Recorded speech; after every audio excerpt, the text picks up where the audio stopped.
Attaquer, contre-attaquer. Dans les rues de la ville d'exercice du camp de Sissonne, le combat fait rage. Embusqués, d'étranges hommes en noir. Ce sont ceux de la Forade, la force adverse. Leur rôle, jouer les ennemis. La force adverse défend le village de Beauséjour et les entraînés, donc à l'extérieur du village, s'emparent, vont reconnaître au fur et à mesure le village de Beauséjour et neutraliser, c'est-à-dire réduire la menace foradienne à l'intérieur du village. Et après, ils vont sûrement aller dans le bâtiment 109. Donc je m'articule un peu plus vers la droite. Cette unité du 94e régiment d'infanterie est unique en son genre. Le quotidien de ces 150 militaires s'opposait sur le terrain aux milliers d'hommes de l'armée de terre venant chaque année au camp pour s'entraîner au combat urbain. Le but de la Forade, c'est effectivement de jouer un ennemi qui soit déjà à parité, qui soit crédible. Et donc l'objectif, c'est vraiment d'avoir un ennemi qui soit le plus utile possible pour les entraîner. La Forade mêle des spécialistes de l'infanterie, de la cavalerie et du génie. Donc passage à 27. Et à partir de passage à 27, ambiance sûreté. Nous, on contribue directement au niveau opérationnel des unités qui passent en entraînement ici.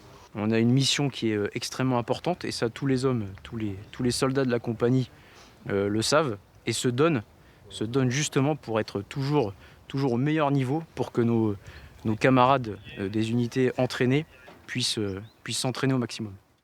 Les Foradiens, des militaires aguerris, mais aussi de plus jeunes engagés, comme Nathan.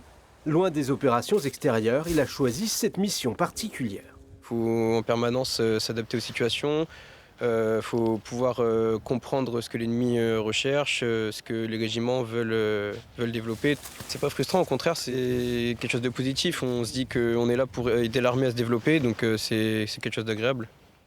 À mon commandement, consommation 12 obus explos, 35,05 différés, correct? À quelques mètres de là, le centre opérationnel, le cerveau de l'exercice. Dans cette salle, ces militaires du régiment supervisent son déroulement en temps réel.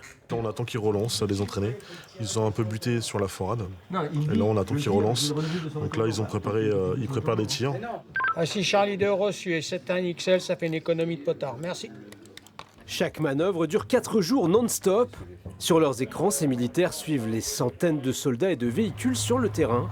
Ils y déclenchent des événements qui pimentent le scénario. Il faut quand même avoir un peu un sens un peu scénaristique, un peu en effet de jeu.